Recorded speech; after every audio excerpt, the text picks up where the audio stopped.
Do complex legal issues hold you back? Let's get energized and bring clarity to your top legal questions. This is Law Talk with the Flock by Goosmann Law Firm.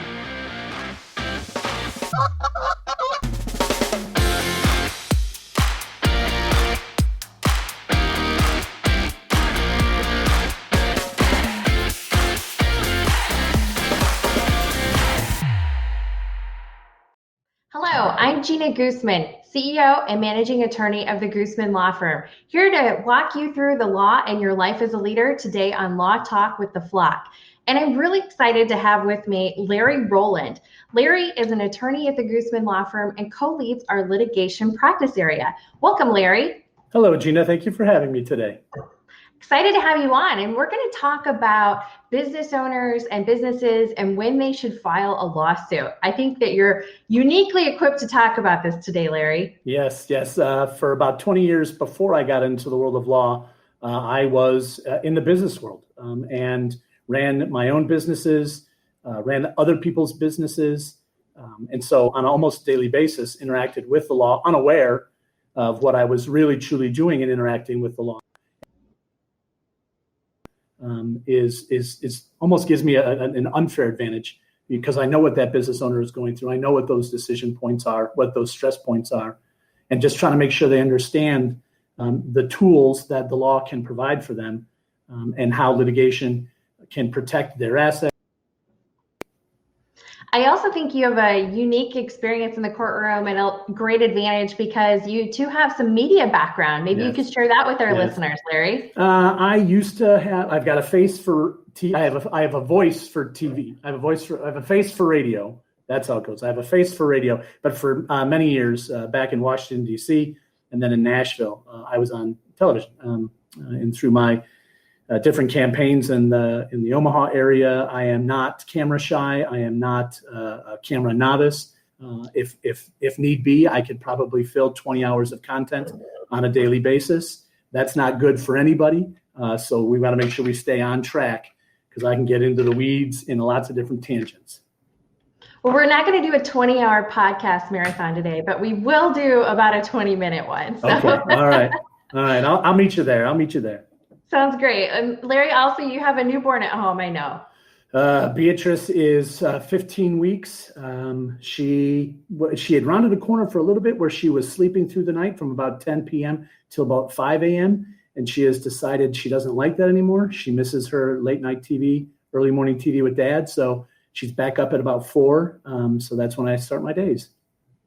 Early riser. Yeah. Getting up with the baby. All right. Well, let's jump in and talk about some law. And in particular, when we're looking at it from a business owner's perspective, what are some things that a business owner should consider before they decide to file a lawsuit? Truly, that question can get answered even before that business owner even finds themselves in a situation where they need to consider the law.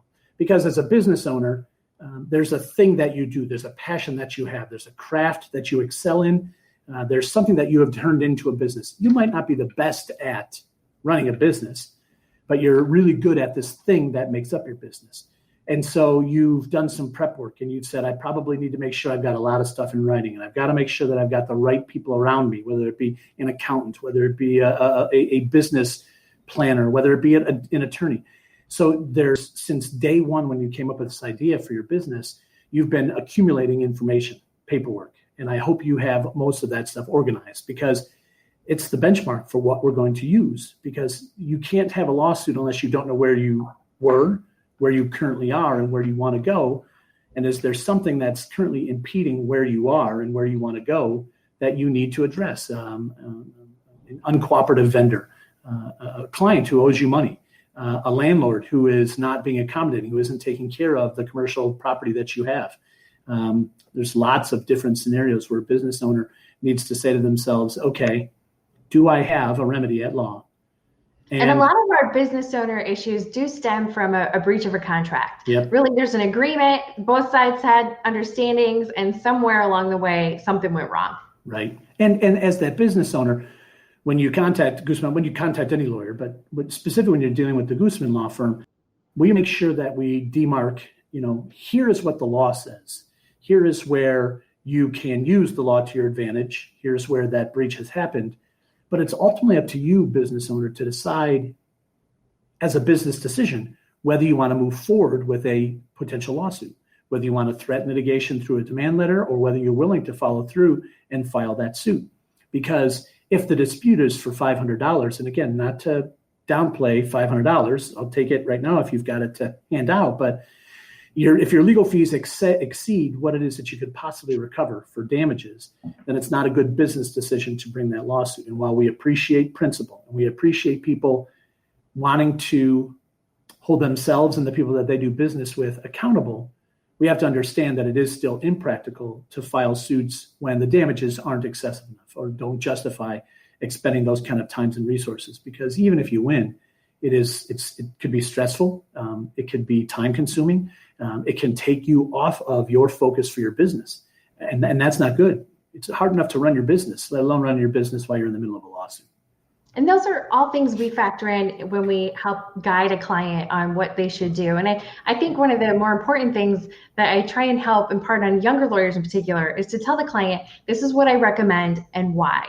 A lot of times, especially coming right out of law school, young lawyers want to give them a treatise on the law. Mm-hmm. And it doesn't really help a business owner, right? Because that's not the real world. And so at Goosmann, we really focus on giving them practical legal advice that they can use in running their business to make real business decisions. And certainly this decision is up to them, but if we tell them this is what I recommend and why, I can tell you, Larry, almost all my clients tend to follow that guidance. Yeah, correct. I literally had a call with a client right before I came on this podcast in which I spent about 2 minutes explaining the law and then about 10 minutes explaining what it means.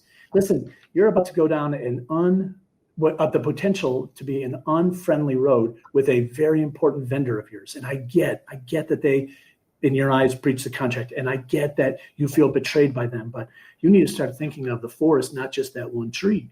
And so they hadn't stopped and looked at it that way. And again, I'm not saying that you wouldn't bring a suit just because it might mess up your operation. We can always find workarounds to it.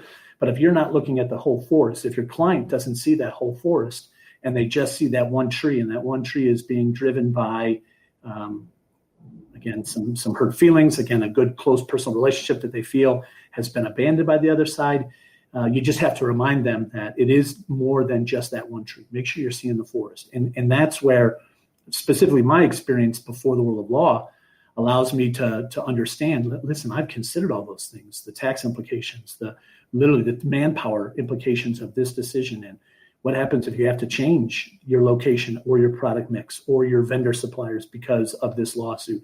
What is that going to do to your overall delivery? And so just understanding forest, not just the trees. All right, so let's talk about, we've decided we're going to move forward with a lawsuit. And where do we file and what jurisdiction do we choose to file in? Because there's a lot that goes into that as well. Yep, and here's where, as well-versed as a lot of our business owners are and our clients are, like this is one where you have to have an attorney who's instructing you as to where, because the type of claim that you have and who that claim is against, specifically where they are geographically in the country/world, will determine whether you're in a state court or whether you're in a federal court. And then the dollar amount, if you're in a state court, will determine whether you're in the county court or the district court. And some of those courts have exclusive jurisdiction to certain subject matters. And so at a bare minimum, you're going to have a breach of contract. If we use the scenario where we said a business owner is looking at a breach of contract, we know we're going to be in a state court. At a bare minimum, we know we're going to have state claims. We might be in a federal court with state claims, but at a bare minimum, we're going to have a breach of contract in a state court. And then we're going to consider, do we have unjust enrichment? Do we have conversion? Do we have fraudulent or negligent misrepresentation that led us to signing that contract? And so we're going to be, in the dollar amount is over a certain, we'll probably be in the district court on a state level. The district where, in the county where ultimately you're going to end up where the defense is located or where the contract was agreed to.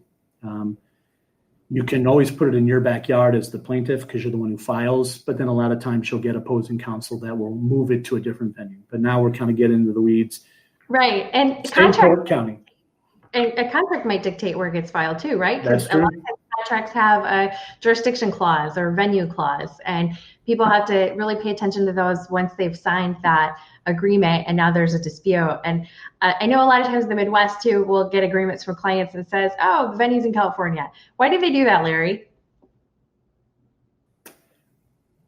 The honest answer is so that they can be a little more challenging, because that's one of those pressure points where you have to say to yourself, okay, if it was going to cost me X to do this lawsuit in Nebraska, it's going to cost me 2 or 3X to do it in California. I got to find California. I got to fly to California. Maybe I got to do depositions out there. All of a sudden, the cost becomes burdensome. And so you are correct. We always want to make sure our clients are kind of bringing us into the mix before they sign anything. Right. That's why we like our transaction lawyer friends too. Yes, right? exactly. They help make sure those clauses don't end up in those contracts. But right. Let's move on and say, who should sue? I know that's often confusion for business owners. Is it them personally? Is it their business? I think this is an obvious answer if you're a lawyer, but a lot of lay people don't know. Right. And so the contract is the one that dictates. And again, without making too many assumptions, because we all know what happens when we assume. But when we get into a contract, if it was my business and Jeana's business that got into business together, it wouldn't be Larry and Jeana. In theory, our contracts would say my business name and Jeana's business name. I don't have the standing to sue Jeana. My business does, because that business and Jeana's business are the ones that got into the contract together. But if the contract was entered into by you, the business owner, individually, or you, the business owner, individually, made a guarantee on a specific loan or a note, then you individually can be sued, and then you individually can sue yourself. So, but most times it's going to be the business that is going to file the lawsuit itself. And again, that's a great area for business owners to be reminded to always put their contracts in the name of their business, because they want to try and make sure they're shielded by that limited liability. And sometimes people can get sloppy and they're doing things fast and they just sign things with their own personal name. And we really don't want them doing that, do we, Larry? No, we do not. Respect the corporate form. Easiest way to stay out of trouble. Respect the corporate form. All right, I'm going to tee you up a softball here, Larry. How about, do you need a lawyer for this process? I don't think there's any way to answer that question today without the answer yes. And it's not because I'm in the business, because I used to be in business. And the last thing that I would want is an expense, any expense, even if it's a necessary expense. That's the last thing that you want, because it's eating into your bottom line. But this is a subject area and has the potential for so many pitfalls that not only can you possibly lose the case that you're in, but there may be additional ramifications to that, where there might be countersuit damages and pre and post judgment interest. And all of a sudden, a $5,000 dispute is a $25,000 dispute. And what if the contract language says that the loser between the contract parties has to pay the other side's attorney's fees? Now, all of a sudden, a $5,000 was then 25 is now 35. And you're like, how did we get here? And that wouldn't have been the case if you had an attorney right away. That doesn't necessarily mean you're automatically going to win a case because you have an attorney working for you. But at least that attorney would have been able to say from day one, hey, business owner, here's the challenge that we've got right now. Here's the things that the law favors us. Here's the law that doesn't favor us. Here's the idea of mediation or settlement. And so you, as a business owner, you should have a lawyer. You should have a lawyer even before lawsuits show up, so that there's always someone who's reviewing your contracts, looking at your employee handbook, making sure that your relationship with your landlord, with your county, city, state, so that you don't have any tax problems or any kind of, again, insurance problems. I would highly recommend business owners having an attorney on their speed dial, so that they spend some time and effort up in front, so they're not worried about it down on the back end. And I found out throughout my career too, people tend to assume that a business owner has a lawyer. And I've seen a lot of times where maybe a business owner, they had the lawyer that formed their company way long ago, and then they did a real estate deal. They had a lawyer that did that, probably because their realtor, their banker guided them there. And they've done deals and they've had different lawyers throughout their career, but they may not have their lawyer that they actually have on speed dial, as you say, Larry, where they can just call them up and they can handle whatever they need. And I think that that's one of the things that we really promote at Goosmann is that, make us your law firm and we will be here for you and be full service for all of these different legal needs. And we have different attorneys with different practice areas and we work together as a team. And Jeana, you brought up that example where I know I got to deal with an attorney because I'm forming my business and I don't know anything about the business formation world. So I went to attorney X and they did that. And then I was at the bank and I really like my banker guy. And he was saying that I've got to do this for taxes or I've got to do this with my landlord. And he put me onto this attorney and there's attorney B. And so in my head, I have two attorneys, but in reality, do either one of them know who you are and what your business is, what your long-term plans are, your business succession planning, your investment planning, your retirement planning? No. So if you have your own attorney, if even just for the world of, let's say, your finances, where you said, I'd like to have an attorney who can walk me through what is a good thing or a bad thing. What's a 529? What's a 503B? What do these things mean? And then when you have a question about your business, about your landlord, about the neighbor kid who just got done breaking your window, you can bounce something off of that attorney and they'll direct you to the right person.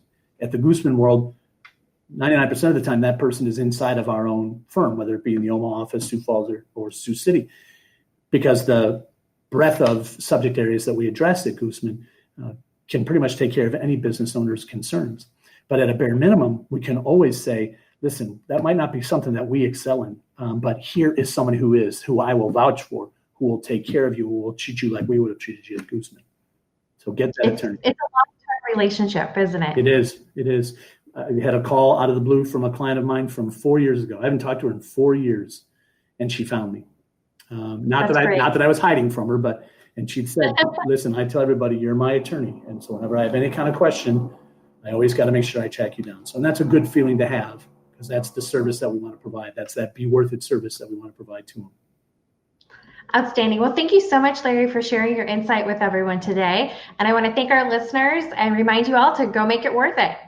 Thank you, Jeana. Thanks for joining us for Law Talk with the Flock by Goosmann Law Firm. We hope you feel energized and ready to soar past your goals. Become a Flock fan and subscribe to our podcast for weekly episodes. Learn more at goosmannlaw.com.